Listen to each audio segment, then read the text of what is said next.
In the summer of 2004, 34-year-old Carmen Ellis left her mother's house in Green Cove Springs, Florida, after a late dinner. She drove her silver Honda Civic towards Jacksonville, the road along the St. Johns River silent in the drizzling rain. 2 hours later she vanished. No accident, no skid marks, no car. Police scoured the entire length of River Road, but old sonar technology detected nothing. The file was classified as missing person with vehicle, and slowly faded into obscurity. Some said she left due to work pressure. Others rumored she met up with an ex-boyfriend. Her mother, Mrs. Ellis, didn't believe it.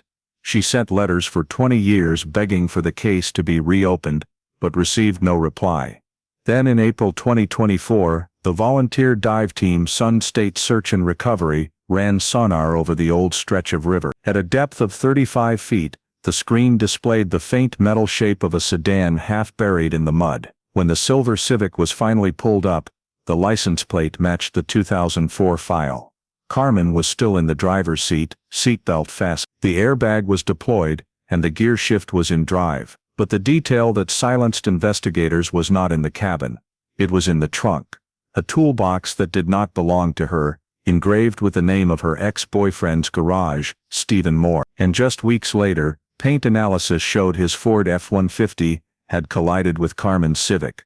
A forceful rear-end collision, an unwitnessed accident, and 2 decades of silence beneath the river. Someone knew exactly which section of the water was deepest. Someone was cold enough to call a crime fate, and someone waited 20 years for the truth to rise from the mud. Before we dive deep into this shocking true story, let us know where you are watching from, and if you love forgotten journeys for justice, don't forget to subscribe so you don't miss the next part. The summer of 2004, Green Cove Springs, a town on Florida's St. Johns River, was submerged in humidity and the smell of brackish water.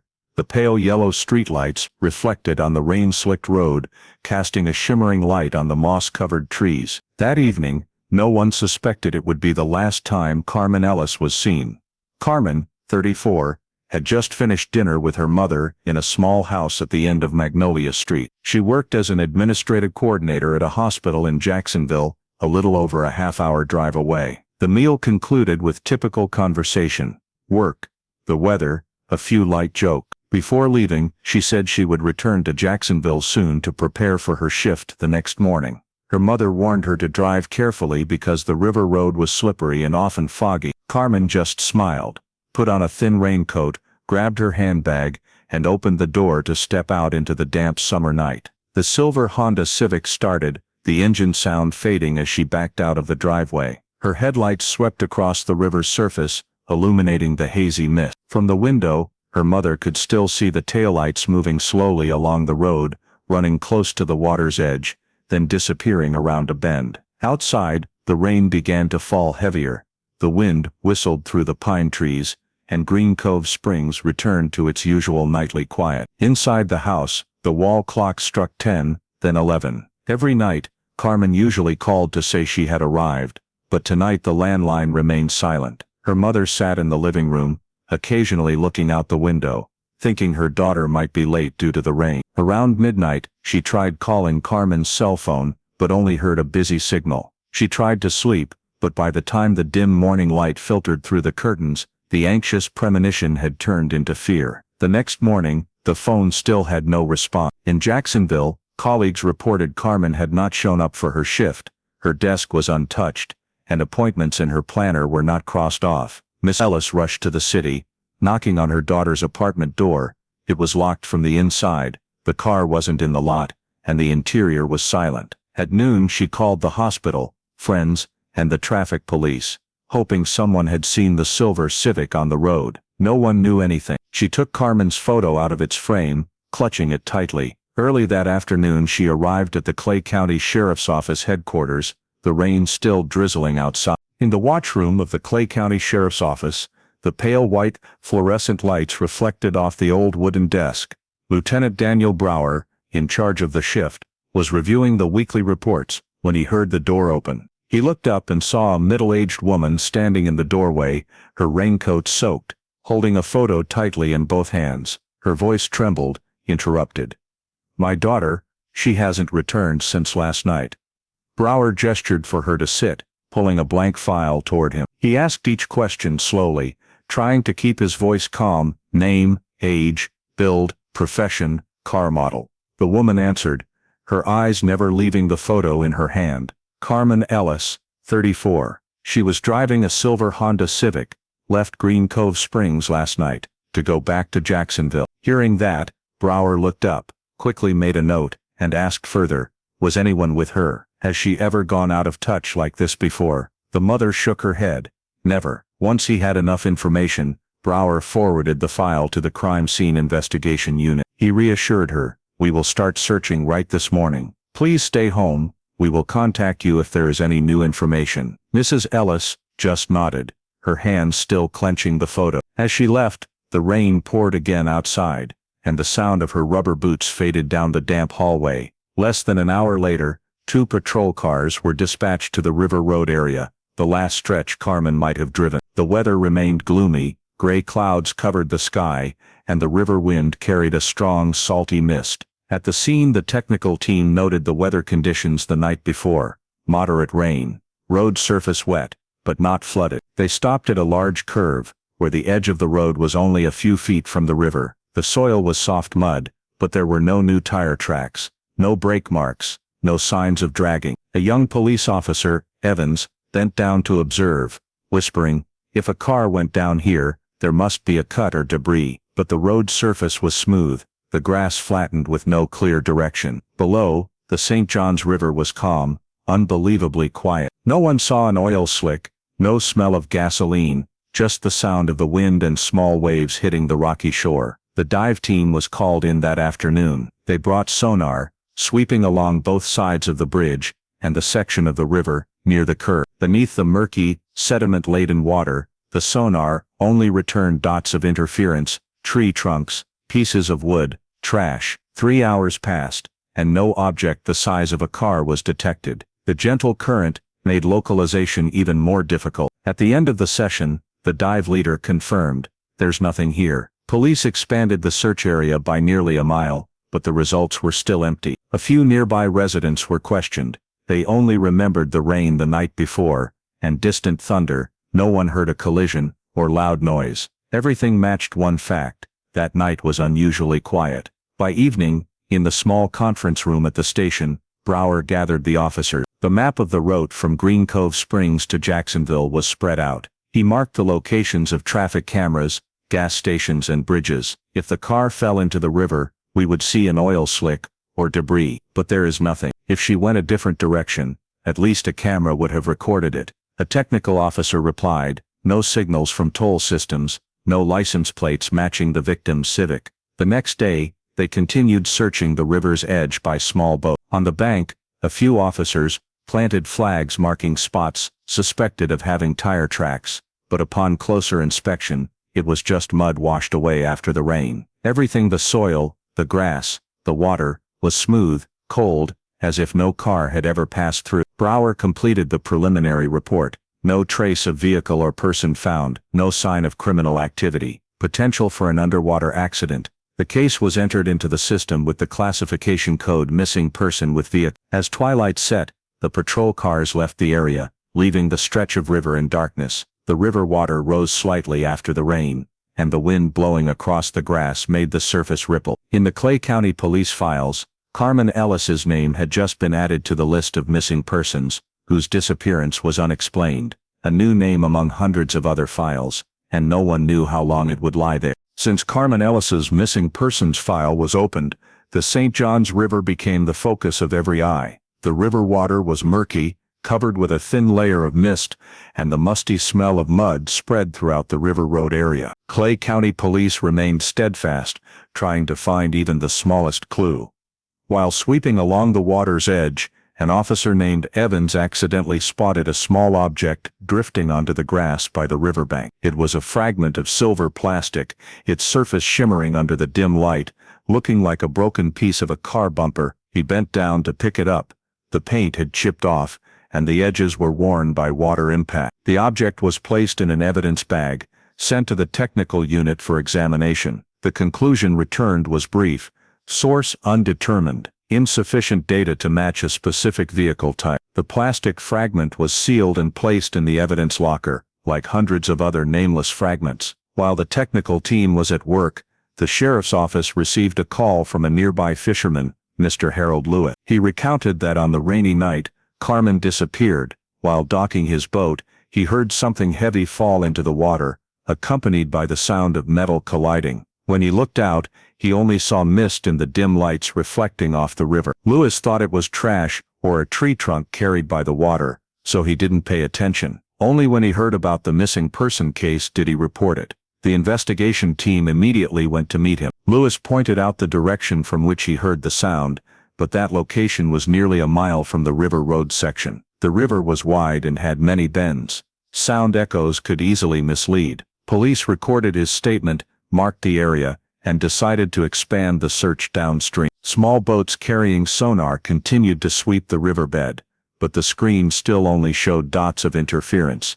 Tree roots, metal scrap, inanimate objects, buried by the current. Everything at the bottom of the river seemed to be hiding a major secret, silent and leaving no trace. Back at headquarters, Lieutenant Brower reread the search team's reports. No brake marks, no debris, no witnesses seeing the car. He placed his pen down on the desk, gently tapping a rhythm, and wrote in his notebook, "Natural accident is unlikely." A new hypothesis formed in his mind.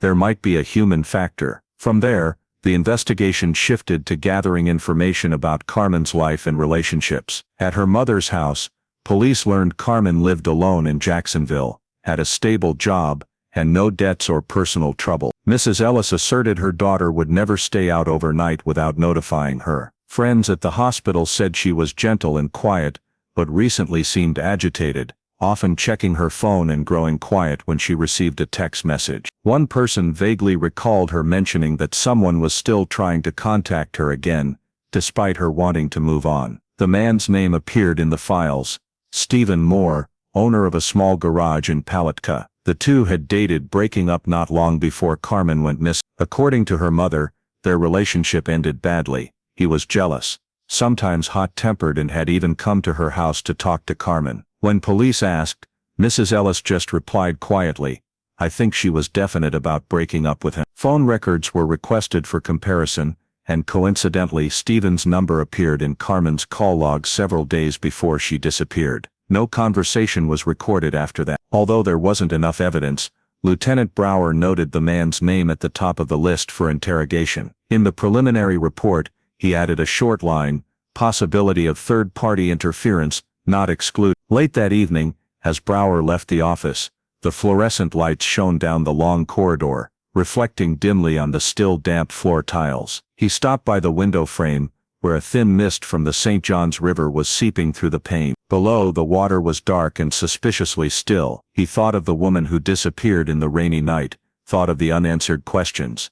A car, an empty road, a silence that stretched for 12 hours, with no explanation. Beneath that water perhaps were all the answers. But for now, Carmen Ellis's disappearance remained an equation with missing data, and every clue collected seemed deliberately leading them around the darkness. The next morning, at the Clay County Sheriff's Office headquarters, the file bearing the name Carmen Ellis was placed neatly on the investigation table. The pages of the reports, still smelling of fresh ink, crime scene photos, and a map of the River Road area covered the desktop. Lieutenant Brower walked in, his voice hoarse from lack of sleep.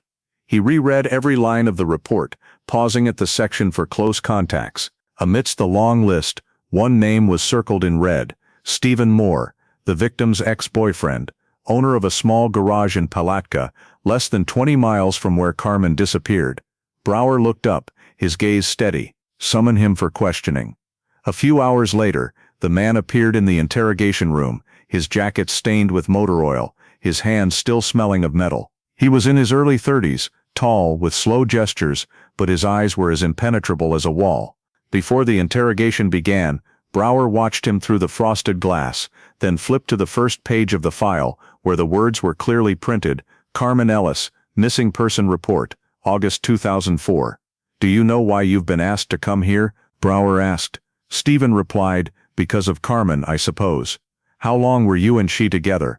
"About a year and a half. We broke up earlier this year. No contact anymore. His voice was calm, almost indifferent. When asked about the night Carmen went missing, Stephen said he was home all evening, watching TV and going to bed early. He claimed he didn't see her, didn't call her, and knew nothing about her leaving Green Cove Springs. Brower took careful notes. The answers were correct and clear, but he didn't miss Stephen's evasive look whenever Carmen's name was mentioned. Do you know where she intended to go, or who she was meeting that night? Brower continued. Stephen hesitated for a moment, then replied, No, she rarely talked to me after we broke up. The interrogation concluded in less than 40 minutes. There was no incriminating testimony, no new evidence. Before leaving the room, Stephen asked, Do you guys think I'm involved? Brower simply said, We question everyone who might know something, that's all. A quick report showed he was indeed living in Palatka, running a small local auto repair garage. An employee there confirmed that on the night Carmen disappeared, Stephen was still at the shop until almost 7 o'clock, then went home. But the time after that, from 7:30 until midnight, could not be verified by anyone. The investigation team traveled to Palatka for further verification. Moore's garage was on a dusty road, the sign faded, a few old cars scattered around. Inside, the heavy smell of grease and rubber hung in the air. Evans, the young officer who had participated in the river search, quietly observed the area around the shop. He noticed an old Ford F-150 parked in the corner, its rear bumper scratched, the paint peeling in patches. That note was recorded, but it was not enough grounds to seize the car as evidence. When asked about the former relationship, people around the garage area said Stephen and Carmen often argued. A neighbor said he once saw Stephen standing in front of Carmen's apartment a few months ago, speaking loudly, but there was no violence. Another person recounted that after they broke up, Stephen would occasionally ask about her through mutual friends. However, no one could say for sure whether he still maintained direct contact. At headquarters, Brower reviewed the entire report. Each piece of information was like a loose thread. Stephen had an emotional motive, jealousy, past conflict, but there was no physical evidence linking him to the disappearance. Even the scratched paint on the old Ford could not be used as evidence.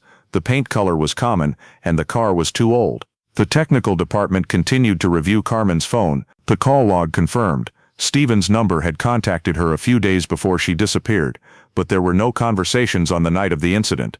When questioned, Stephen offered a simple explanation. I called because I owed her an old item, but she didn't pick up. Unable to refute it, Brower was forced to note the statement in the file. Still, he felt something was wrong. A man was strangely calm knowing that someone once close to him had vanished. No anger, no compassion, not even visible confusion.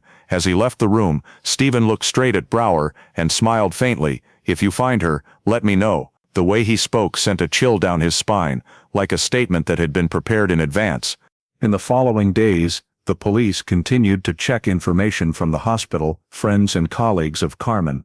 No one knew who she met after leaving her mother's house, and no one saw the Civic on the road. The only verifiable information was, she got in the car and drove away, then completely disappeared on the short stretch of road connecting Green Cove Springs to Jacksonville. When the final summary meeting took place, Brower concluded, there are no clear signs of foul play and no evidence of an accident. The case is temporarily classified as missing person, undetermined cause. He instructed the technical team to continue checking the river area, while quietly keeping Stephen Moore's file in the person of interest category.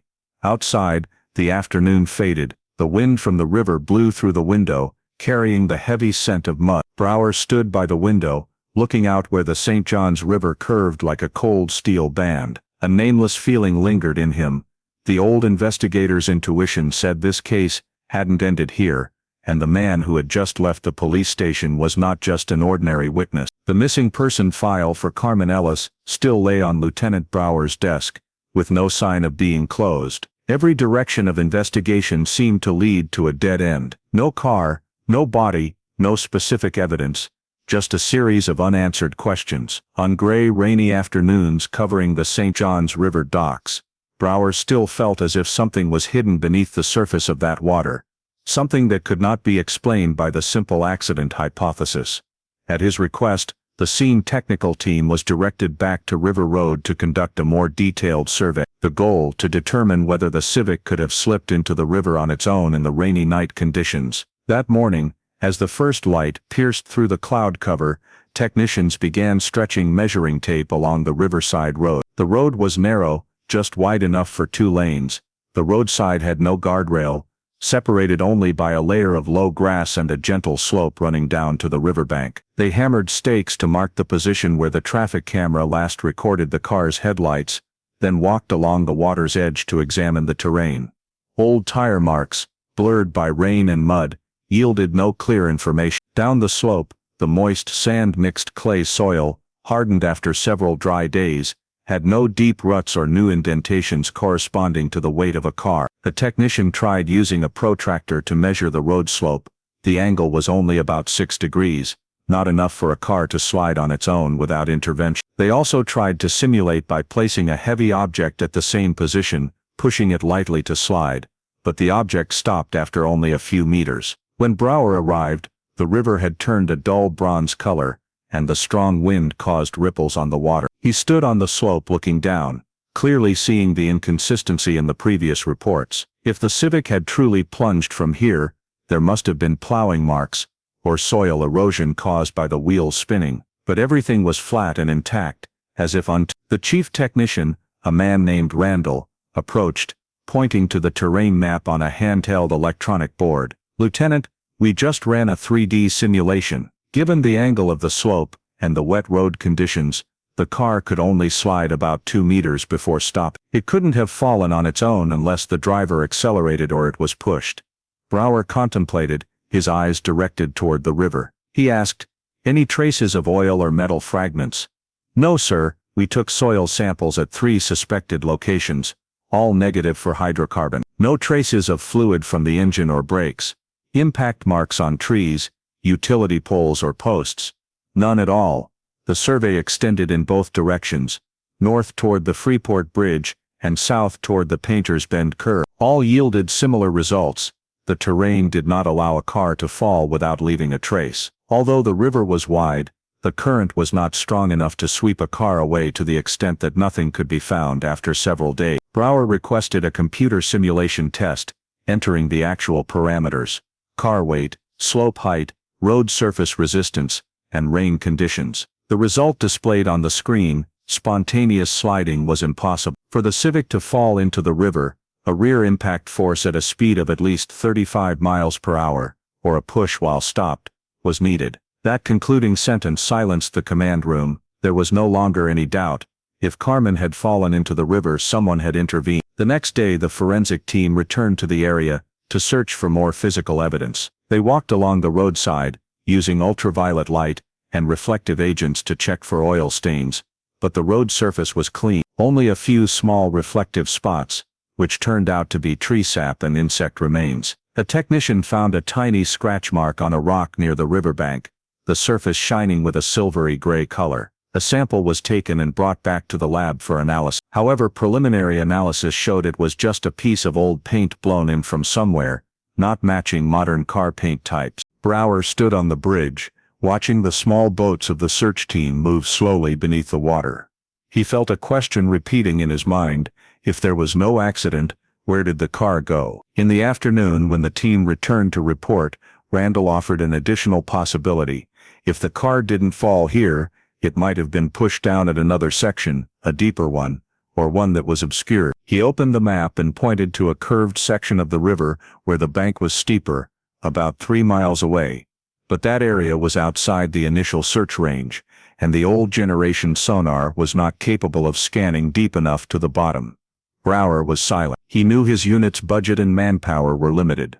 Without concrete evidence, the case would quickly be labeled missing person, undetermined cause, and filed in the archives. However, the analysis results from this morning completely eliminated the possibility of a natural accident, which meant someone knew exactly where Carmen went.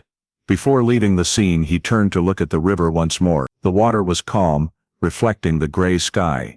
Small ripples spreading from a piece of driftwood. There was nothing but this false tranquility, a mask of peace, covering something deeper and colder beneath the bottom. In the final report sent back to headquarters, Brower concisely wrote: terrain survey and physical simulation results. Insufficient conditions for a car sliding accident. No brake marks, no oil, no fragments. Potential for impact or external force. Recommend opening a criminal investigation direction. When the bold words "possible foul play" appeared in the conclusion section of the report, the disappearance of Carmen Ellis officially crossed the boundary between an accident and a crime. After the terrain report was submitted, the direction of the Carmen Ellis missing person case began to shift.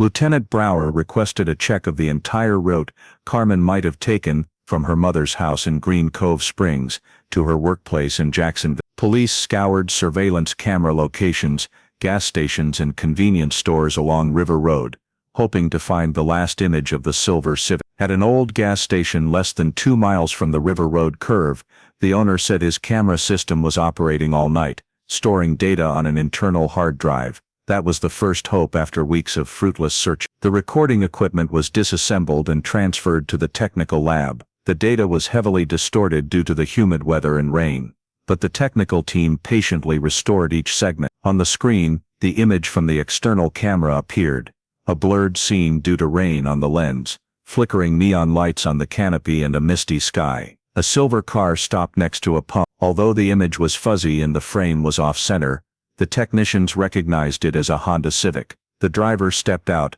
tall, wearing a light-colored jacket, matching Carmen's description. She walked into the payment counter, her face only briefly appearing in the frame, then disappearing behind the streak of light from the glass door. When she returned, she paused for a few seconds before opening the car door. In the right corner of the frame, the shadow of a man approached, carrying a black umbrella, of average height, wearing a baseball cap. The two stood talking briefly. A few seconds later, Carmen nodded, smiled slightly, then got into the car. The Civic left the frame, its taillights disappearing into the rain. The scene caused the entire viewing room to fall silent. A technician slowly played back each frame, trying to zoom in on the face of the man holding the umbrella, but the image was pixelated and light blurred, making identification impossible. The recording lost signal immediately after, and the film only contained the sound of pattering rain, and the car's headlights stretching out like a red streak. Brower stood behind the screen, his arms crossed. "Who could that be?" he asked, his voice low. "We can't be sure," the technician replied. "The angle is obscured, the camera didn't record audio, but it seems they knew each other." She didn't appear scared. The video segment was transferred to the FDLE image analysis unit. After 2 days of processing, the results were returned. Quality is too low for facial recognition. Cannot verify the identity of the man in the frame. Brower felt disappointed. That was the only visual evidence since the case began. He requested data extraction from the gas station's cash register to determine the transaction time. The receipt showed 8:32 p.m., but the system only stored card numbers and there was no camera in the payment area. Carmen's card information was confirmed, proving she was present at the gas station that night, the final detail before she vanished. Officers were sent around the area, asking residents, but no one remembered a Civic stopping or passing by. A nearby cleanup worker said he saw car headlights shining on the road, but did not see people. In the meeting room, the road map was spread out again. A new red dot was marked at the gas station location. From there to the curve where the technical team had surveyed, was less than 2 miles away. That was a distance too short to disappear without a trace. Brower placed his pen down on the map, looking at the old note, "Impossible to slide on its own. Potential for external force." Those 2 lines placed next to the blurry video of the strange man made him unable to stop thinking. Could that person have followed Carmen, or worse, was he the last person to see her alive? Still, the evidence in hand was not enough to open a criminal investigation. No clear license plate, no face, no other physical evidence at the scene. The investigation team returned to the gas station, searching the trash cans, drains and even the patch of land behind, but found nothing but garbage and decayed leaves. Once again the case returned to square one. The image of the Civic in the rainy night, the red taillights and the shadow of the man with the black umbrella became the final frame of Carmen Ellis. Evidence so fragile that one more rainstorm would be enough to wash it all away. When the report was finalized, the dry conclusion appeared: no additional physical evidence, insufficient grounds to establish a criminal element, file temporarily suspended, awaiting new information. Lieutenant Brower signed his name, but did not leave his desk immediately. He looked through the window, seeing the rain falling lightly outside again, just like the first night Carmen disappeared. A strange feeling crept up on him. This case was not over. It was just hiding, waiting for another chance to reveal itself. On the desk, the photo from the video was still clipped to the file.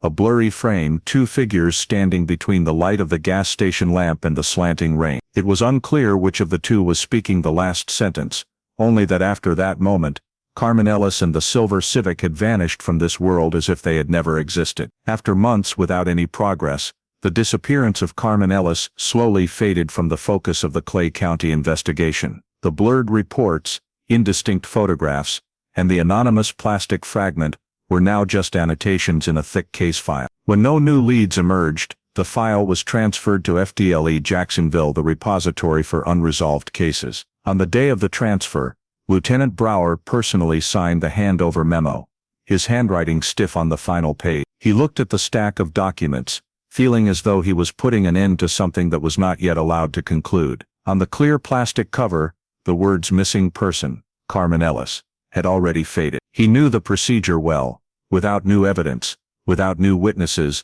the file would be sealed, numbered and placed in cold storage with hundreds of other missing persons cases. The FDLE archives were located deep beneath the Jacksonville office basement. A long corridor, fluorescent lights reflecting off dusty steel shelves, rows of neatly stacked case boxes, silent as a graveyard of unfinished story. Carmen's file was placed in section C12, next to cases from the early 2000s, the section reserved for disappearances with no clear criminal element. Time continued to drift by year after year. The people who were directly involved in the investigation transferred, some retired, some moved on to other cases. Carmen Ellis's name only occasionally appeared during routine reviews, when the list of unresolved cases was quickly read and passed over. No requests for new forensics, no sample extractions, no meetings were reopened. Carmen's mother, Mrs. Ellis, refused to let go. Every year, on the exact anniversary of her daughter's disappearance, she would write a letter to the FDLE, always with the same message: "Please reopen my daughter's case. I believe there is still something to be found." The letters were routed to the administrative department, stamped "received," and filed with hundreds of others. They were archived, but no one replied.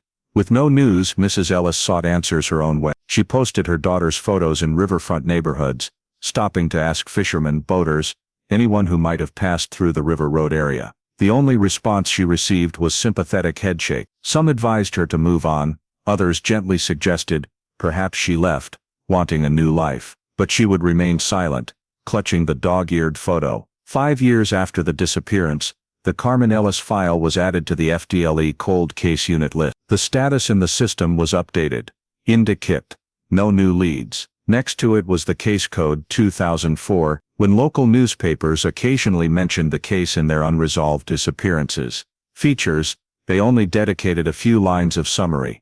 Carmen Ellis, 34, vanished after leaving her mother's home in Green Cove Springs in 2000. No vehicle or body was found. The case remains inconclusive. The old photograph of Carmen, taken in a hospital uniform, became the representative image for the long-lasting silence. In Clay County, Lieutenant Brower remained in service for a few more years. Occasionally, when a similar incident occurred, a missing car, a person who didn't return, he would recall the dim taillights in Carmen's video, remembering the river that night. He had suggested reopening the investigation, but it was not approved. Her case only remained in the memories of a few people: an aging police officer, an old mother, and the yellowed files. Time stretched into another decade. New disappearances emerged, and Carmen's name was pushed further down the list. In the FDLE archives, dust began to settle on the case box. The cover label faded, taped over with a new stamp, showing only the case number instead of the name. Whenever a new clerk started, they had to reorganize the document shelves, and someone would half-jokingly say, "The people in here are truly gone now." For the investigating agency, it was just an inactive file. But for Carmen's family, every passing day was further evidence that she had not been found. Miss Ellis's hair was gray now, yet she maintained the habit of sending a letter to the FDLE every year, as if not doing so would erase the memory of her daughter from the world. Sometimes Brower, now retired, would stop by the old records room whenever he was in Jacksonville. He no longer had access, but he would stand in the hallway, looking at the cold steel shelves, where the case boxes were uniformly stacked. Somewhere among the hundreds of anonymous markings, one box bore the faint writing "C. Ellis." He knew its exact location, knowing that behind that plastic cover were the photographs, reports, witness statements, and the silence. Before leaving, he would pause for a long moment. In his mind, Mrs. Ellis's old quote from the missing person report echoed, "She would never leave without telling me." That sentence, nearly 2 decades old, still haunted him like a reverberation from the bottom of the river. And then, like so many other cases, the Carmen Ellis file was officially stamped cold case. No one was searching anymore, no one was mentioning it, only a name gradually sinking into the endless archives of FDLE Jacksonville, waiting for a day when someone would open it and realize that the story had never truly ended. 20 years after Carmen Ellis vanished, her case had sunk completely from the memories of most people. The police officers who handled the file had retired, the old newspapers were yellowed and stored away, and even her name was just a small entry in the FDLE's cold case catalog. But the Johns River still flowed, retaining its curve around the Green Cove Springs area, tranquil, murky and deep. No one expected that it, after 2 decades, would return the answer the whole city had forgotten. In the early spring of 2024, the volunteer dive team Sun State Search and Recovery arrived in Clay County after being invited to assist another family with a missing person and vehicle. They were a group of semi-professional divers, including former police officers and sonar technicians, specializing in locating lost vehicles and bodies in hard-to-reach waters. Their initial target was not Carmen Ellis's case, but a man who disappeared in the first morning on the river. The air was thick with moisture, the water's surface flat as a mirror. The team leader, Jared Lawson, maneuvered the aluminum boat, equipped with modern sonar technology. The screen displayed blue, with wave lines sweeping across the riverbed, like a cross-section. Jared had heard the name Carmen Ellis when reviewing the list of old missing persons cases in Clay County. He nodded to his teammates, "If we have time, we'll sweep the River Road area too. A lot of old cases here have never been scanned with new generation sonar." The boat moved slowly along the western bank, about 20 meters from the edge of the water. The equipment emitted low-frequency sound, and the feedback appeared as bright patches. At the bottom, fallen trees, scrap metal, and a few natural structures stood out clearly. They moved systematically, marking coordinates every 100 meters and noting them on the electronic map. Everything proceeded normally, until the sonar signal suddenly showed a mass larger than anything they had seen before. On the screen, at a depth of about 35 feet, the distinct shape of a metal object, about 14 feet long, wide-bodied, with a neat curve at the top, and 2 empty spaces corresponding to the wheel wells, appeared. Jared stopped the machine, zooming in on the sonar image. The structure looked exactly like a sedan lying on its side, one half buried in the mud. He stared at the screen, saying quietly, "That's not a rock, the shape is too uniform." The whole team was silent for a few seconds, with only the soft whir of the boat engine. They circled back, scanning 2 more passes from different angles. The metal shadow was still there, unchanged in position. The reflection lines around the object showed hollow space, a sign of a waterlogged car frame for many years. Jared circled the coordinates, marking them with an orange buoy. "Could be an old car swept away by the water," a team member said. Jared shook his head. "No, look at how it's resting, parallel to the bank, not sideways. If it were swept, the current would rotate. This looks like it fell straight down." Recognizing the possibility that this was a vehicle related to a missing persons case, Jared immediately contacted the FWC Florida Fish and Wildlife Conservation Commission, the unit in charge of inland water. The call was directly routed to the regional office in Jacksonville. When he described the object and the coordinates, the duty officer simply said, "That area has a few old files. Maintain position, don't move the buoy, we'll dispatch personnel to coordinate." That afternoon, as the sun began to set, 2 FWC boats appeared. Jared and the Sun State team handed over the sonar data, images and area map. Environmental police decided to cordon off a 100-meter radius around the buoy, banning boat traffic in preparation for the dive survey. Early the next morning, the Florida sky was covered with a thin layer of mist, the early light reflecting on the glass-flat river surface. Jared and 2 FWC divers put on their dive suits, air tanks, and silently slipped into the cold water. Above, their teammates monitored them on a handheld sonar screen. The object's shape became clearer and clearer. As Jared got closer, His flashlight beam cut through the murky water, illuminating the metal frame thick with silt. He ran his hand along the object's body, and the layer of mud peeled away, revealing the characteristic curve of a car body. "It's a car," his voice echoed through the radio. "4 doors, about half buried. The headlights are still intact." Another diver shone a light towards the rear. "There's a license plate, but it's covered in mud. Looks like a Florida plate." After 15 minutes, they surfaced. Jared took a deep breath, wiping the water from his mask. "We need to salvage it. This isn't a new car." Looking at the frame, it's been down there at least 10, maybe 20 years. The coordinates were confirmed, and the FWC team sent the information to the center to request a salvage order. Jared sat on the boat, watching the orange buoy gently oscillate on the water's surface. Below, the river remained silent, as if holding a secret. Late that afternoon, the approval order was signed. A hydraulic engineering team would arrive in 48 hours to prepare the lifting equipment. In the temporary report, the object was noted: metal frame suspected to be a motor vehicle, located under the St. Johns River near the River Road area, Clay County. When night fell, the Sun State team anchored near the bank, their headlights casting a long streak on the water. Jared sat looking at the map, coordinates dotting the river they had swept for years. Each dot was a missing person case, an unfinished story. He flipped through the old case list on his tablet, stopping at the name Carmen Ellis, 2000. Immediately below a brief note: vehicle not found. Jared was silent. He looked down at the coordinates they had marked today, exactly 2 miles from the location where the 2004 report stated she vanished. "Could be her," he whispered. No one replied. The night wind blew, carrying the chill from the river.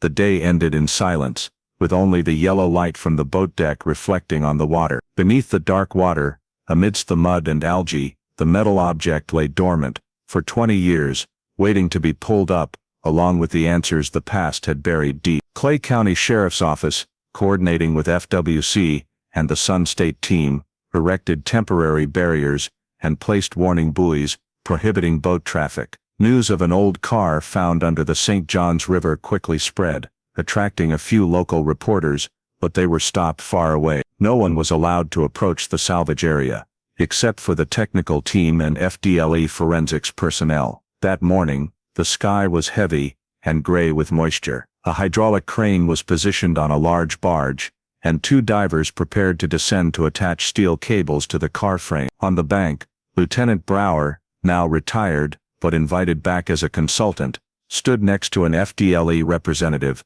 watching on a handheld sonar screen. He looked at the familiar metal shadow appearing, his heart heavy. 20 years had passed, and it seemed the river was about to return what it had swallowed. "We've determined this is a 4-door vehicle, likely an early 2000s Honda Civic," Jared Lawson said, his voice even and low. "The front left wheel is buried in the mud. The driver's side door is almost completely gone under the silt. I'll lower the hook to the chassis, pull slowly, avoiding breaking the car body." The crane started, letting out a metallic screech. The cable slowly tightened, the water surface trembled. Large chunks of mud rose with air bubbles. Then through the murky water, a pale metal corner gradually appeared, the car hood covered in moss and pebbles. Everyone on the deck held their breath. The car slowly emerged from the water, mud washing off into the river in a long dark streak. As the car body completely cleared the water, the light shone on a faint inscription on the rear: Honda Civic. "Stop. Hold the angle," Jared shouted. Another diver used an auxiliary hook to attach another cable to the rear axle, helping stabilize the car as it was pulled up. Water streamed from the car body, mixing with the river into a long dark patch. When the car was entirely out of the water, the light hit the faded numbers on the license plate: 6XB720. No further confirmation was needed. Everyone understood. This plate code matched Carmen Ellis's car exactly, the woman who disappeared in The air was suffocatingly heavy. Brower bowed his head, his hands tightly clutching his cap. He said nothing. 2 decades of waiting had ended with the image of the mud-covered car as a witness to time. When the forensics team approached to open the door, they found the driver's side frame tightly jammed. A layer of mud more than 10 centimeters thick sealed the door gap, almost bonding it to the car body. The passenger door was intact, but also difficult to open due to prolonged water pressure. Ultimately, they had to remove the rear window to access the interior. When the flashlight beam shone into the driver's compartment, everyone fell silent. In the driver's seat, the woman's skeletal remains were still in position, the seatbelt still buckled. A light-colored jacket was stained with mud, and long strands of hair were mixed with aquatic moss. No one needed to say the name, they all knew it was Carmen Ellis. Forensic technicians documented every detail: the shattered windshield from the inside, the deployed airbag, the intact dashboard, the keys still in the ignition. A purse lay on the passenger seat. Inside were a leather wallet, a hospital ID, and a broken flip phone. Everything was photographed, sealed, and taken away in a specialized vehicle. An FDLE officer leaned over the rear of the car, pointing to a deep dent in the center of the rear bumper. "That's an impact mark," he said. "Clearly a strong force from the rear, not an impact from falling." Brower stepped closer, looking carefully. The dent was circular, scraped paint revealing the silvery metal beneath. He quietly said, "That's the mark of another vehicle's front end, possibly a truck or SUV." The Civic was wrapped, and the crane lifted it onto a trailer to be transported to the Jacksonville Forensic Center. FWC police marked the scene as sealed, collecting mud and water samples for testing. On the bank, curious residents stood far away, watching silent. A few who knew Carmen Ellis's old story whispered, "They finally found her." Jared Lawson, who discovered the car, stood apart. He looked at the river, the afternoon light reflecting on the murky water, and said to Brower, "We've pulled up dozens of cars, but I've never felt an atmosphere this heavy." The river held the secret for too long. Brower nodded, his voice hoarse. But every secret has its day of surface. That afternoon, a convoy of FDLE vehicles left River Road. In the sealed container was the silver Honda Civic, the first and final piece of evidence of Carmen Ellis's missing journey. News was quickly sent to headquarters. Vehicle found, body inside. Reopen the case investigation. At the FDLE Jacksonville office, the file with code 204 CEFL 1147 was taken from the storage shelf, the thick layer of dust brushed off. A red line was stamped across the cover. After 20 years of being forgotten, Carmen Ellis's disappearance officially returned to the investigation table, this time no longer a theory, but living evidence right before their eyes. Outside, the St. Johns River became quiet again. The warning buoys still drifted gently, reflecting the afternoon light like a faint streak. But in the hearts of those present that day, that river was no longer a silent place. It had just returned a person, and with that, it had stirred up a host of unanswered questions. The silver Honda Civic was brought back to the FDLE Jacksonville Forensic Examination Center overnight. In the vast warehouse, the white light shone on the car's rusted paint, creating a sterile operating room-like atmosphere. Dried mud caked the body of the car, cracking into streaks. The smell of river water and rusty metal mixed in the air. Forensic technicians began their meticulous work. The car was placed on a lift, and low-pressure water hoses washed away the mud, revealing its true form. On the dashboard, the driver's side airbag was fully deployed, the silver fabric stained with mud and long strands of hair. The gear shift was still in drive, the key was in the ignition, and the tail lights still lit up when tested with an external power source, a sign that the car sank while the engine was running.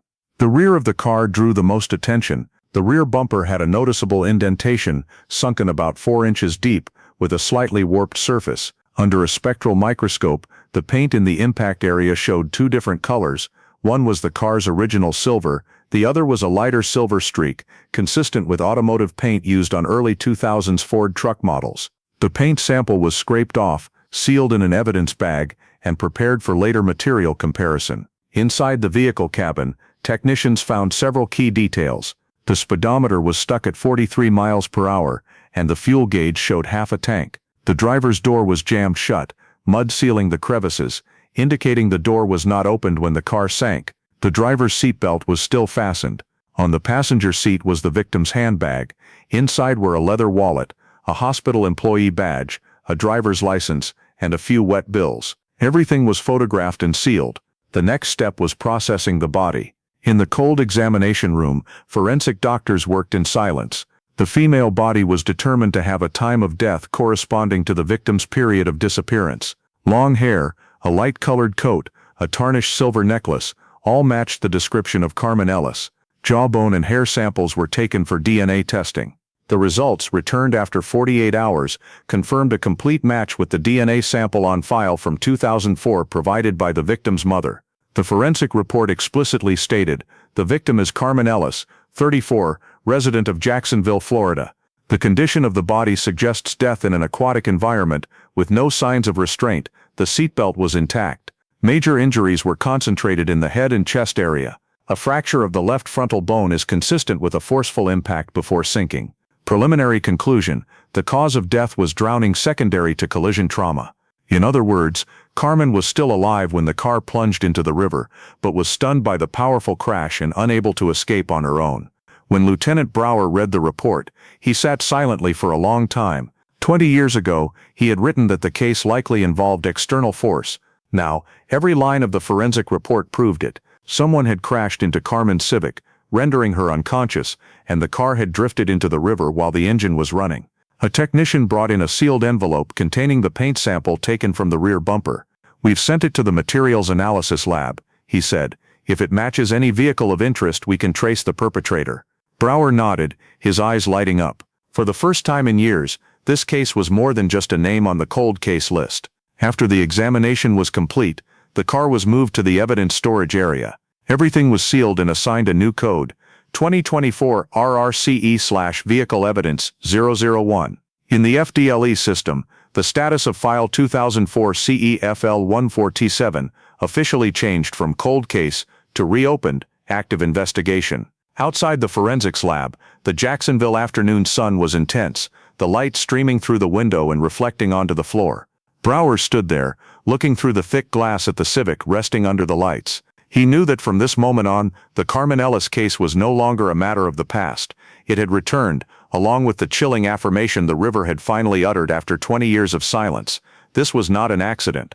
After the forensic results confirmed the victim as Carmen Ellis, the FDLE officially reopened the investigation. The case was transferred to Detective Maria Delgado, a female detective who specialized in cold cases in Jacksonville. Delgado was 42, highly experienced, and known for her ability to piece together seemingly insignificant details into a clear sequence of events. When she walked into the first meeting room, the nearly 20-year-old case file was placed before her. A large red stamp on the cover read, "RE Opened Case, 2004, CEEFL0147. Delgado opened the file and turned through the pages one by one. Everything was still there.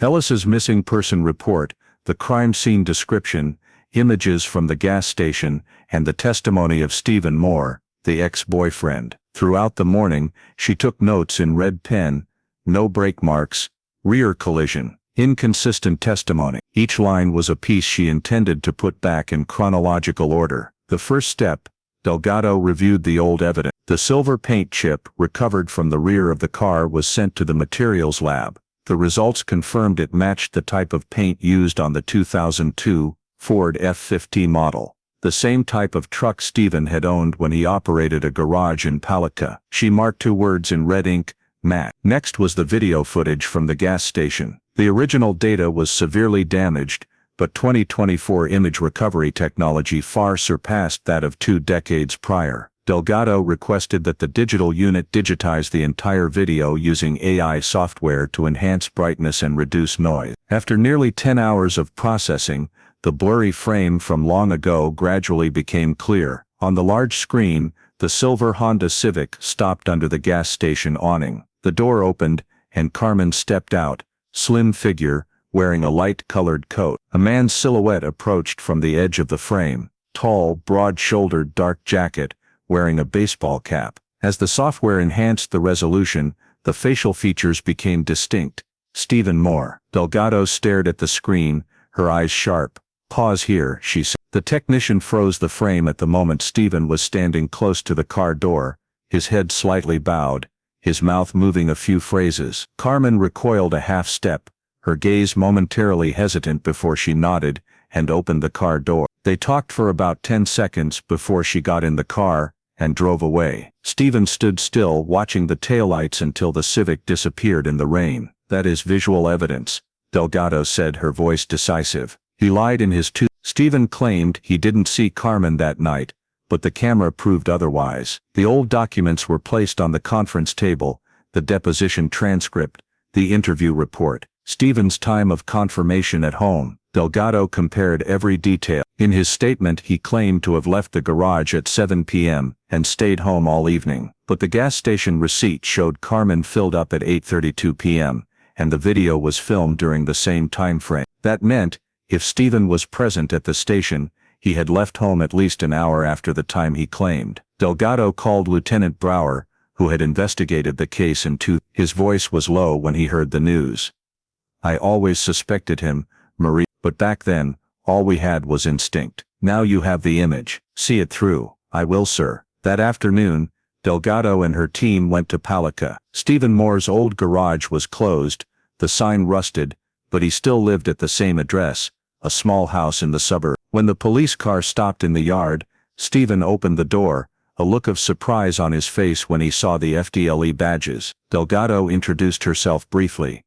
We need to rediscuss Carmen Ellis's disappearance. There are a few new details we need to clarify. Stephen frowned, trying to stay calm. I told you everything 20 years ago. You're still not done with that case. No, Delgado replied, her voice cold, because we just found her car and her body. And the video you claim to have never seen shows you standing next to her that night. Stephen's complexion changed. He was silent for a few seconds, then said slowly, I just ran into her. It was nothing. She was getting gas. I said hello. That's all. But why did you lie in your statement? Stephen did not answer. His eyes looked out the window, where the sunset was casting onto the river. Delgado observed his reactions. Then gently, would you like an attorney? Stephen turned back, his voice hardening. I haven't done anything wrong. Leaving Palica, Delgado felt the air in the car thicken. Everything was slowly coming together. The video, the car paint, the false testimony. Although it was not enough for an arrest, the direction of the investigation was clear. In the report sent to the FDLE that evening, she wrote, Subject Stephen Moore, the victim's ex-boyfriend, is currently the prime suspect. There is evidence that he accessed the victim the night the incident occurred. His 2004 statement was dishonest. Recommends surveillance and gathering of data related to the suspect's The Carmen Ellis case file, after 2 decades submerged in darkness, now had a new light, and this time Maria Delgado knew for certain. This was no longer a story of a mysterious disappearance, but a perfectly disguised murder, only kept silent by the river for too long. The next morning, Detective Maria Delgado returned to the examination center to continue checking the silver Honda Civic. After completing the main forensic examination, the technical team began opening the trunk, the only part of the car that remained completely covered in mud and sand. They carefully separated each layer of soil using soft brushes to reveal the objects inside. A slight clang sounded as the technician pulled out a heavy gray metal toolbox, secured with a sliding lock. The silver paint on the box was almost completely peeled off, leaving only the faint inscription Toolmaster Pro. Next to it were a few loose tools, a wrench, a socket head, a screwdriver, all newer than the rest of the car. Maria Delgado frowned. Carmen wasn't a mechanic. Why is there a professional toolbox in her trunk? The box was immediately taken to the testing room. It had a serial number engraved on the side, TM02FL1967. A technician checked the database and quickly returned. This type isn't sold to the general public. The Toolmaster Pro series is used in garages, usually imported in bulk. Did any unit in Palica ever place an order for this type? Delgado asked. The technician typed a few lines, then replied, yes. Moore Automotive Garage, order placed in 2003, 15 tool sets, matching serial code type. Delgado felt a chill run down her spine. She requested retrieval of the garage's old accounting records. The old documents were stored in a local commercial warehouse, but thanks to a former employee, she found a copy of the invoice, dated June 12, 2004, and beneath the buyer's signature was the name William Price, an employee of Stephen Moore. Delgado stared at the yellowed paper. June 2004, just 2 months before Carmen disappeared. She quickly noted in her notebook, Toolbox, Price, Garage Moore.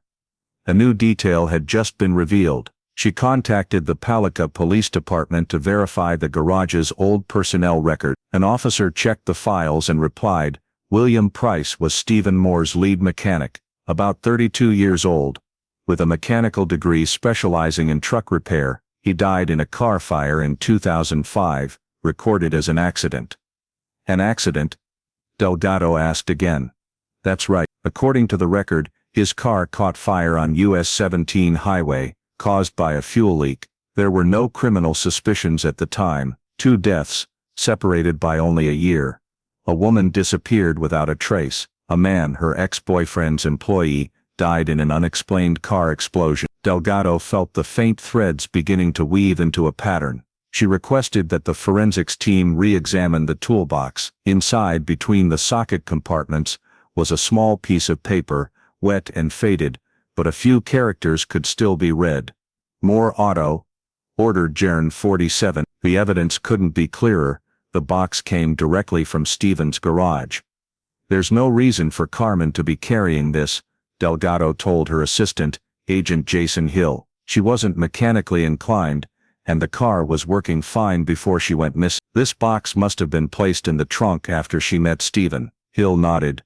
Maybe while they were talking at the gas station, he used the excuse of helping her check the car, then left the box there, like a sign that he had gained access. Delgado pondered. Or he didn't leave it there to help. He left something from his garage to cover up another trace. When William Price's fire case file was transferred, everything became even stranger. The report stated that Price's Ford F-50 caught fire early in the morning while he was driving back from Palica. The cause was determined to be a gasoline leak, leading to engine explosion. There were no witnesses, no video, and the car burned completely to the point where mechanical inspection was impossible. The police at the time recorded it as unintentional accident. Delgado looked repeatedly at the photo of the charred car on the road.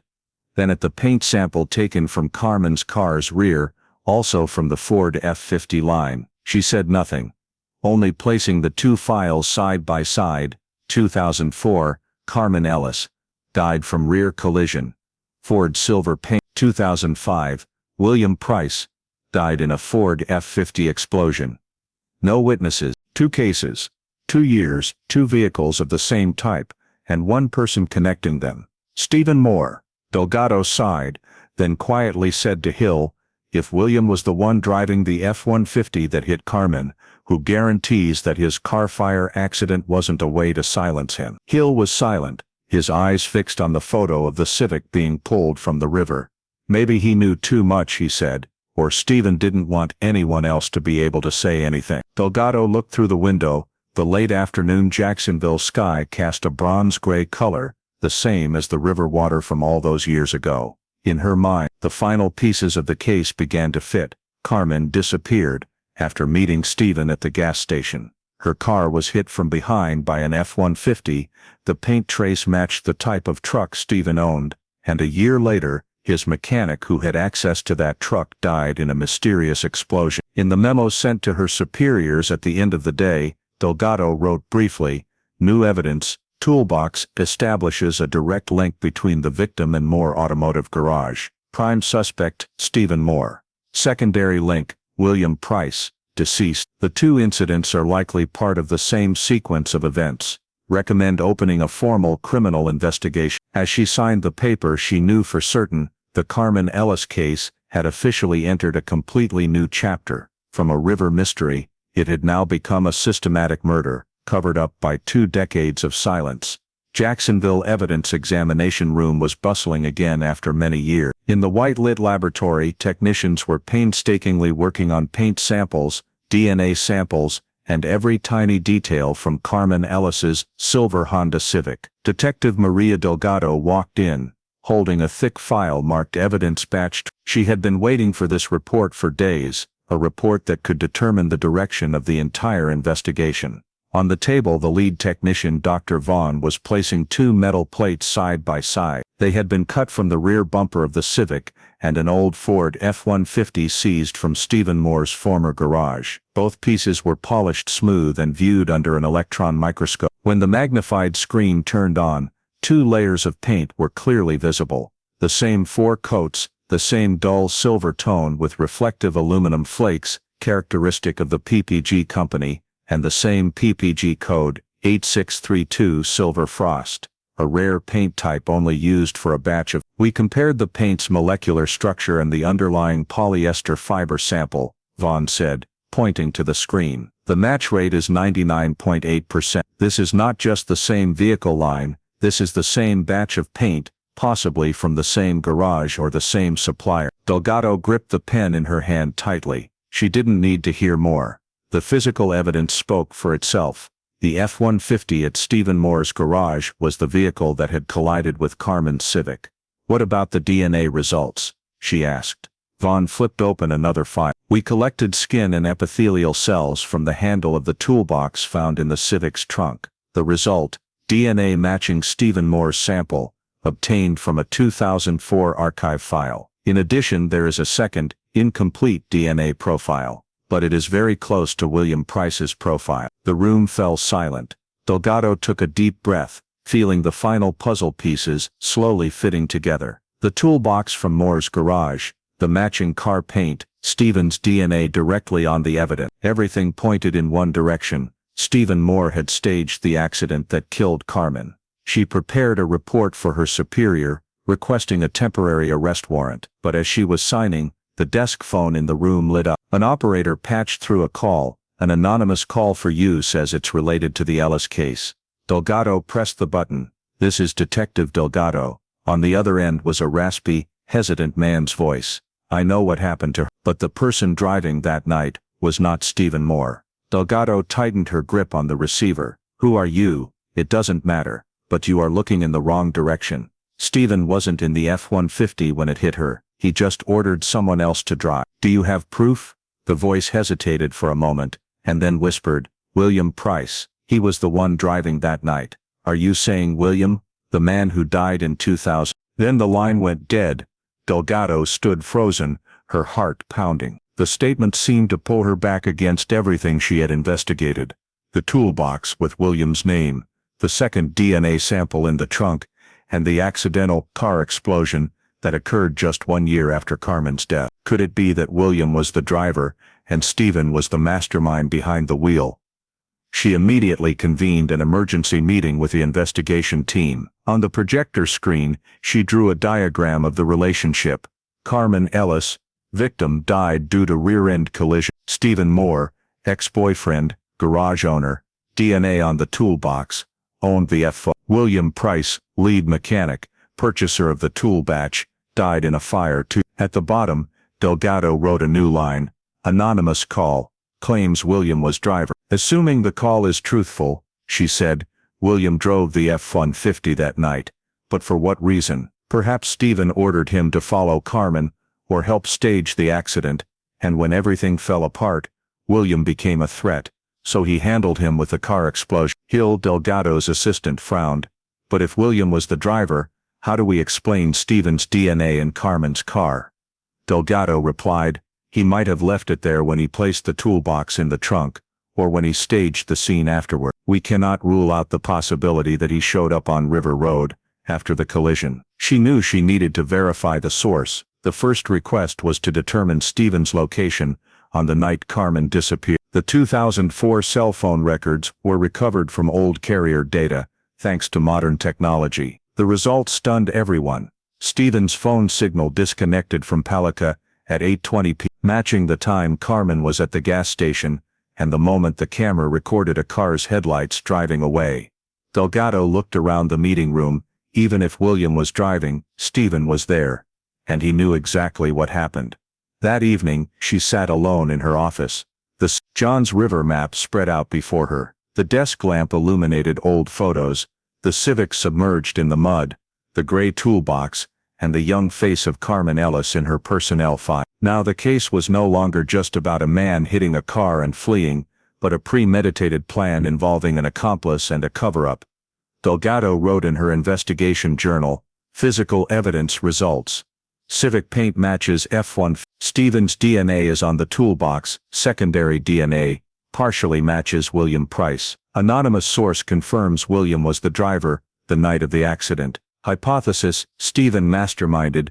William executed. Need to cross-reference phone signal data and financial records to prove communication between the two, before. Outside the window, the Jacksonville night was quiet, bridge lights reflecting on the surface of the St. Johns River. Delgado looked into the distance, with a vague feeling that the case had another layer of depth. The anonymous call not only brought information, it felt like a warning. Someone out there was still watching, and knew better than anyone else what truly happened on that rainy night 20 years ago. As the facts about Stephen Moore and William Price gradually aligned, Detective Maria Delgado knew that to prove the crime, she needed to find the reason why Stephen had to kill William. All the physical evidence was there: paint, DNA, video, and false testimony. But without a motive, the case could not be logically closed. Delgado believed the answer lay in a file detail that few had noticed: the car fire accident. She requested the FDLE to retrieve all documents related to William Price's death: accident reports, insurance records, death certificate, and beneficiary information. Within 2 days, a thick stack of documents was delivered to her office. On the very first page, the line "Policyholder, William Price, beneficiary Stephen Moore," made Delgado pause. She read it again carefully. According to the record, William had a life insurance policy worth $250,000, signed 3 months before he died. The designated beneficiary in case of death was Stephen Moore, colleague, employer. The reason stated in the contract: to preserve business partnership interests and personnel damage compensation. Delgado frowned. No company insures an employee and names the employer as the beneficiary, unless it's a separately purchased Keyman insurance policy. She immediately contacted the insurance company listed in the file. A managerial employee confirmed, yes, that contract was opened by Mr. Stephen Moore, using William Price's information, submitted through an agent channel in Palica. We paid the full amount to Mr. Moore in August 2005, upon receipt of a valid death certificate. Who submitted the death certificate? Delgado asked. Mr. Moore submitted. We still have an electronic copy in the system.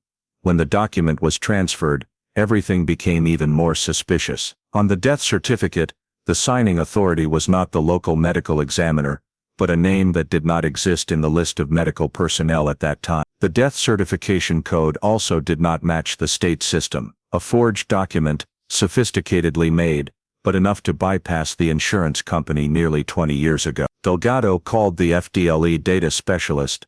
I need to verify the original death certificate of William Price at the Putnam County office. 1 hour later, the answer returned. There is no death record under that name. Only an auto fire accident report, the victim not fully identified due to severe burn damage. In other words, no one had officially confirmed that the person who died in the 2005 car explosion was actually William Price. Delgado leaned back in her chair, staring at the line in the file: claim approved, beneficiary Stephen Moore. The story was now clear. Stephen had staged an accident to cover up his tracks, while collecting a massive insurance payout under the guise of a trusted colleague. Hill, her assistant, walked in while she was still reading the document. I just verified Moore's bank account, he said. After August 2005, an amount of exactly $250,000 was transferred in, and within 2 months, he withdrew it all, opening a new garage in Gainesville. He restarted his business thanks to that money. Delgado tapped her fingers on the desk rhythmically. Everything fits perfectly. He ordered William to deal with Carmen. When William grew fearful, he staged the explosion and forged documents. He silenced him and pocketed the insurance money. She looked at Stephen's photo in the file: a masculine, cold face, expressionless eyes, a man who had pretended to be normal for 20 years. In the report sent to her superior, Delgado wrote, financial and legal investigation results indicate that suspect Stephen Moore had a clear motive for murdering William Price. Evidence: a life insurance contract valued at $250,000, with Moore as the sole beneficiary, a forged death certificate. The sum of money was paid out and used for personal business. Request to open an investigation file for insurance fraud and murder to conceal another crime. That afternoon, as she walked out of the building, Delgado paused to look down at the St. Johns River sparkling in the sunset. 2 decades ago, that same river had buried Carmen Ellis's Civic. Now it reflected a truth more stark than any courtroom: every seemingly perfect plan has a flaw, and given enough time, the perpetrators will leave behind traces of their greed. 3 days after the insurance record report was submitted, the FDLE officially issued an arrest warrant for Stephen Moore on 3 charges: first-degree murder, murder to conceal another crime, and large-scale insurance fraud. Detective Maria Delgado received the notification early in the morning, just as she walked into her office. She said nothing, just stood silently for a moment by the window, watching the sunrise cast its light over the St. Johns River. 20 years of waiting for Carmen Ellis's family was about to close. The SWAT team descended upon Stephen's house in the Palica suburbs in the afternoon. The house was tucked away at the end of a dirt road, the garage door slightly ajar, the smell of oil hanging in the air. Stephen had just stepped into the yard when he was surrounded. He looked much older than the photo in the 2004 file: salt and pepper hair, deep-set eyes, a face weathered by sun and wind. When he saw the FDLE badge, he froze, then gave a faint, cynical smile. "You're 20 years too late," Stephen said, his voice calm. Delgado stepped forward and read the arrest warrant. "Stephen Moore, you are under arrest for the murders of Carmen Ellis and William Price, along with the charge of insurance fraud." "Murder?" He raised an eyebrow. "You people are crazy. It was an accident. I didn't kill anyone." Stephen did not resist when he was handcuffed, but his eyes were icy as he looked at the police camera. He did not ask for a lawyer, nor did he say anything else on the way back to Jacksonville. Meanwhile, the search team proceeded to search the house and the old garage. Inside the garage, amidst the smell of metal and grease, they discovered an old leather notebook, tucked into a tool cabinet compartment. The cover was dark with dust, the corners of the pages curled and yellowed. On the first page, Stephen's handwriting was scrawled. Things that shouldn't happen, but did. The following pages contained many fragmented entries, mostly about conflicts with a woman who wouldn't understand, about rumors at the hospital, and the humiliation of her leave. In one passage, the line made everyone fall silent: "If she won't let me explain, then let the road do it for me." Delgado read the passage in the evidence room, a chilling feeling in her heart. Even without a court trial, those lines were an implicit confession. Besides the notebook, the technical team discovered a disassembled Ford F-150 bumper in the back repair shop, repainted a new color, but the inside still bore the original manufacturer code matching the vehicle in the file. When spectrally scanned, the old paint layer underneath matched perfectly with the paint sample taken from Carmen's Civic rear. Undeniable proof that this was the car that hit her on that rainy night in 2000. The evidence was immediately transferred to the forensics lab. The report concluded, the paint sample and mechanical structure of the bumper fully matched the physical evidence in the collision. There are signs of replacement and repainting after the time of the incident. During the interrogation, Stephen maintained his composure, almost mockingly so. "You think I'm smart enough to keep a bumper for 20 years? I fix hundreds of cars, who knows whose that is?" Delgado looked him straight in the eye.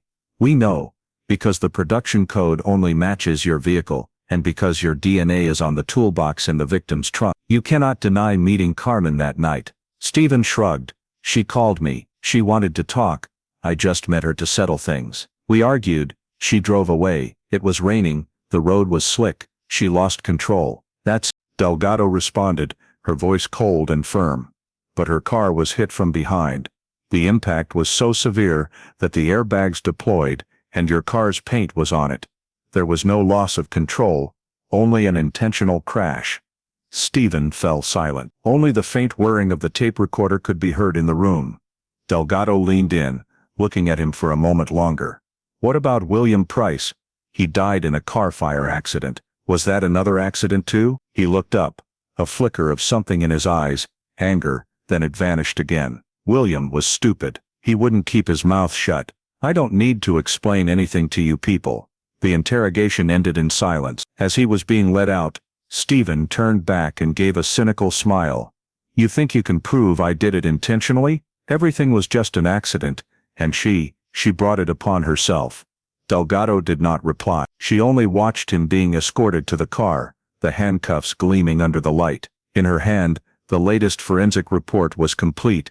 Every result, every number, every matching layer of paint, every measured dent. The evidence was now strong enough not just to charge, but to prove intent. As the door of the car carrying Stephen slammed shut, Delgado sighed, feeling a burden lift from her shoulders. 20 years. The Carmen Ellis case finally had someone to pay the price, but deep down, she knew something was still not entirely clear.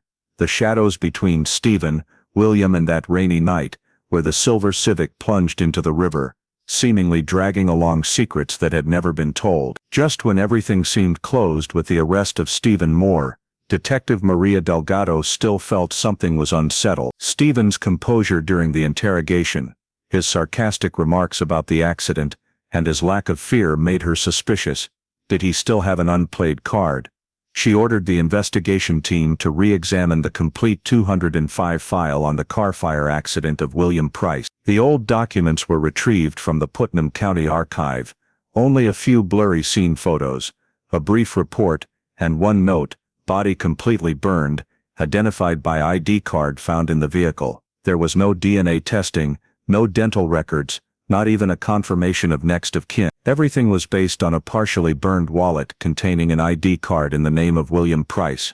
Delgado looked up, her gaze cold. We never actually proved that the person who died in the car was William, she said. If Stephen was sophisticated enough to fake a death certificate, he could fake a body.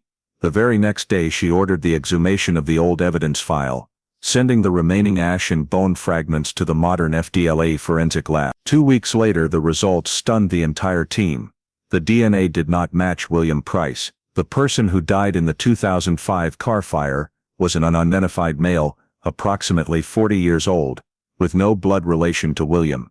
An accident staged with someone else's remains. Delgado immediately requested a federal investigation. From banking data and social security numbers, the analysis team discovered multiple unusual withdrawals in Macon, Georgia, a small city over 200 miles from Palatka. The account holder used the alias Mark Daniels, but the signature sample matched William Price's actual signature from 2003 records. A manhunt warrant was issued. After 3 days, Georgia police arrested a middle-aged man living in a mobile home park outside Macon. When asked to confirm his identity, he only sighed, then quietly said, "I knew this day would come." Quick DNA verification confirmed it was William Price. In the first interrogation, William looked tired, gray-haired and bewildered. Delgado walked in, placing a photo of Carmen Ellis on the table. "Do you remember her?" she asked. William looked at the photo for a long time, then lowered his head.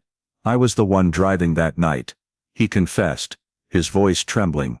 "Stephen ordered me to do it. He said Carmen was ruining his life, threatening to report his car repair fraud. I owed him a lot, and I was afraid of losing my job, so I listened. He gave me the F-150 and told me just scare her, force her to stop but when I lightly bumped her rear bumper, she lost control and drove into the river. I wanted to save her, but Stephen pulled me away, saying everything was over." Delgado was silent. William continued, "A year later, I wanted to confess. I told him I would turn myself in. The next day he asked me to go away with him, saying he would help me safely disappear. He gave me a box of cash and a different car. When I woke up, my car was switched, and in the newspaper they said I died in an explosion. I understood he had staged the scene to bury me forever. I fled to Georgia, changed my name, and lived in hiding for almost 20 years. Delgado looked straight at him. "You knew he used your documents to collect insurance money." William nodded weakly. "Now I know. I just want him to pay the price. I have nothing left to lose." The testimony was recorded, signed and sent directly to the Florida State Court. In the concluding report, Delgado clearly wrote, "William Price confirmed he was operating the vehicle that caused the accident leading to Carmen Ellis's death, under the direction of Stephen Moore. Subsequently, Stephen staged William's death to conceal the crime and claim insurance money. Both individuals are being prosecuted. Stephen, the mastermind; William, the accomplice." When the news broke, Jacksonville newspapers uniformly ran the headline, "Cold Case 2004 Solved. After 20 years, Mastermind Arrested, Accomplice Found Alive." In a private interrogation room, Delgado met Stephen for the last time. He sat motionless, handcuffed, his face cold.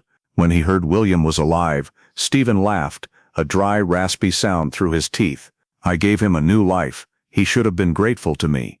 Delgado replied, her eyes resolute, "No, he did what you didn't dare to do 20 years ago. Speak the truth."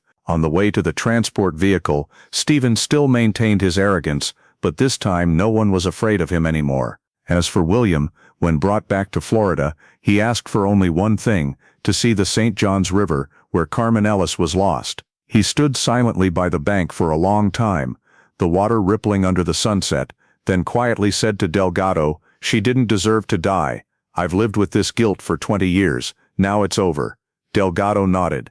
In the evening light she knew the case was truly closed, not with a simple verdict, but with the truth emerging after 2 decades of silence. The St. Johns River still flows, but this time it carries no more secrets. 8 months after both Stephen Moore and William Price were arrested, the Clay County Courthouse courtroom was packed. Journalists, television crews, and Jacksonville residents flocked to follow the case dubbed the 20-year cold case of the St. Johns River. In the front, Carmen Ellis's silver Honda Civic, reconstructed from the actual evidence, was displayed as a silent witness. The light shone on the patchy car body. The dent in the rear bumper was as clear as an undeniable accusation. The prosecutor began with a firm, low voice. On a rainy August night in 2004, a woman driving a Honda Civic was struck from behind by a Ford F-150. The driver of that vehicle was William Price, acting under the instructions of garage owner Stephen Moore, the victim's ex-boyfriend. Following the incident, the victim died. The car was pushed into the St. Johns River and disappeared for 20 years. This was not an accident. This was a calculated crime, concealed by lies and prolonged by greed. The courtroom fell silent as the prosecutor played a 3D video simulating the collision. The reconstructed images from forensic data and paint marks showed the F-150 accelerating suddenly from behind, colliding at a speed of over 40 miles per hour, causing Carmen's airbags to deploy and her to lose control. The impact caused the Civic to slide off the road's edge, falling straight into the river. Below, fluid dynamics experts simulated the current, proving the car could not have slid on its own without a strong impact. Next was the forensic team's presentation. Vaughn confirmed the paint samples between the two vehicles were an absolute match. Stephen's DNA was found on a toolbox in the victim's trunk, and Stephen's diary recorded conflicts with Carmen expressing the intent to let the road do the talking. These physical evidences linked together like a steel chain, tightening around both defendants. When it was his turn, William Price stood up. He wore an orange inmate uniform, his posture stooped, his voice trembling but decisive. "I was the one driving that night. I didn't mean to kill her. Stephen said it was just to scare her. I believed him. After the car fell into the river, I wanted to save her, but he stopped me. I was terrified and let him arrange everything. I've lived with that guilt for 20 years. I accept full responsibility." The entire courtroom was hushed. Mrs. Ellis, Carmen's mother, sat in the front row, tears falling as she heard the confession. Stephen's defense was tense. His lawyer tried to argue there was no direct evidence proving Stephen ordered the murder. But the prosecutor countered with a chain of facts: the fake insurance contract, the fake death certificate, the paint marks on the bumper, and the $250,000 transferred to Stephen just 3 weeks after the car fire accident. Delgado was called as an expert witness. She presented the logical flow of the 20-year investigation, from the gas station video, the forensic results, to William's testimony. When she finished, the courtroom erupted in small applause, a rare occurrence in a criminal trial. After 5 days of deliberation, the jury returned to the courtroom. The air was thick as the judge read the verdict. Defendant William Price is found guilty of second-degree manslaughter, considering his cooperation with the investigation and self-confession, and is sentenced to 20 years in state prison. William bowed his head, offering no objection. Defendant Stephen Moore is found guilty of second-degree murder with premeditation, along with charges of insurance fraud and concealing evidence. The penalty: life imprisonment without parole. Stephen showed no emotion. When asked if he had anything to say, he only offered a faint smile. "You only see what you want to see." The judge replied concisely, "We only see justice." Outside the court, the Jacksonville sky was blue. The St. Johns River quietly flowed as if washing away some of the past sins. Mrs. Ellis held her daughter's photo, quietly saying to Detective Delgado, "20 years, finally Carmen can rest in peace." Delgado simply nodded, looking towards the courthouse, where justice had just been served, late but complete. 3 months after the verdict was pronounced, the FDLE officially announced the conclusion of the investigation and closed the file on the case named the River Road case. The press conference took place at the Jacksonville headquarters in a room full of light and reporters crowding the aisles. On the large screen behind, the words clearly displayed, "Case closed, Carmen Ellis, 2004-2024. The FDLE director began with a solemn voice. 20 years ago, a woman left her mother's home and disappeared on the road along the St. Johns River. Today we close that file not in silence, but with justice. Behind him, photos sequentially appeared, the Honda Civic being pulled from the river. The Sun State Search and Recovery Dive Team, sweeping sonar to detect the metallic object, the forensic lab with paint fragments under the microscope, and finally, Detective Maria Delgado, presenting evidence in court. In the summary report, the FDLE emphasized, the Carmen Ellis case was a turning point in Florida's cold case investigations. Thanks to the combination of modern sonar technology, advanced material analysis, and digital data recovery, the evidence once erased by water and time was precisely reconstructed down to every detail. New generation sonar technology detected the car at a depth of over 10 meters in a location the 2004 searches could not access. Furthermore, 2024 forensic technology helped identify DNA, restore old videos, and match car paint with unprecedented accuracy, factors that completely illuminated a case once thought destined to be forgotten. The final part of the report stated, the River Road case proves that time cannot erase the marks of crime, and that no secret can forever lie under the water. The perseverance of the investigative force, coupled with scientific progress, has given a voice back to the victim. Outside the building, the wind from the St. Johns River blew in, carrying a salty scent and the aroma of summer. Maria Delgado stood silently, watching the shimmering water. In her mind, the image of the silver Civic being pulled from the mud, Miss Ellis's eyes on the day of the verdict, and Stephen Moore's old diary entries, all seemed to form a final picture, a story of truth emerging from the darkness. The Sun State Dive Team was also honored at the ceremony. Team leader Jared Lawson simply said to the camera, "We don't look for criminals, we look for answers. And sometimes the answer is right beneath our feet, just waiting for someone to look closely." The press conference concluded as the evening light set on the river. In the file display room,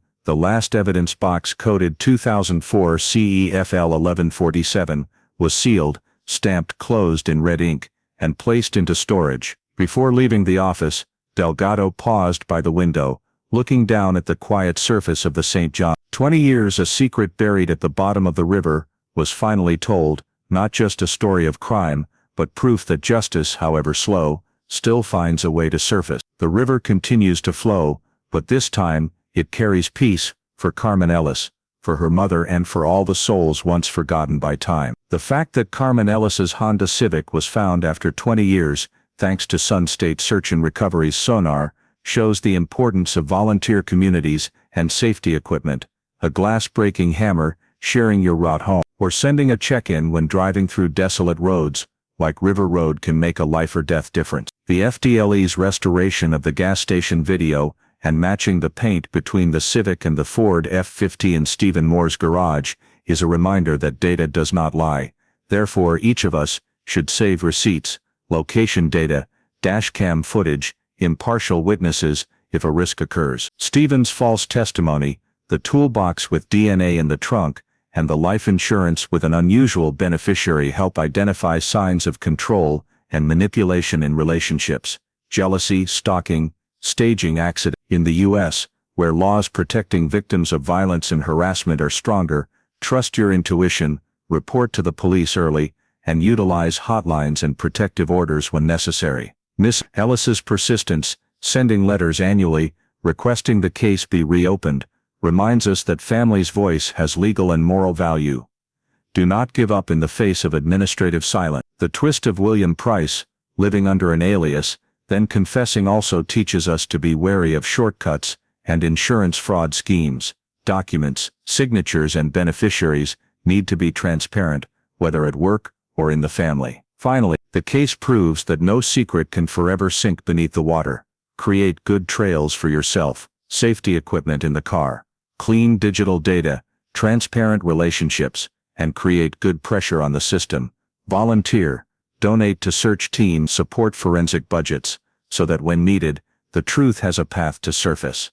If you believe that no secret can forever lie under the water, please hit subscribe to continue the journey with us. to bring the truth up from the river of time. Thank you for following the story of the River Road case. See you in the next video, where another American mystery will be revealed.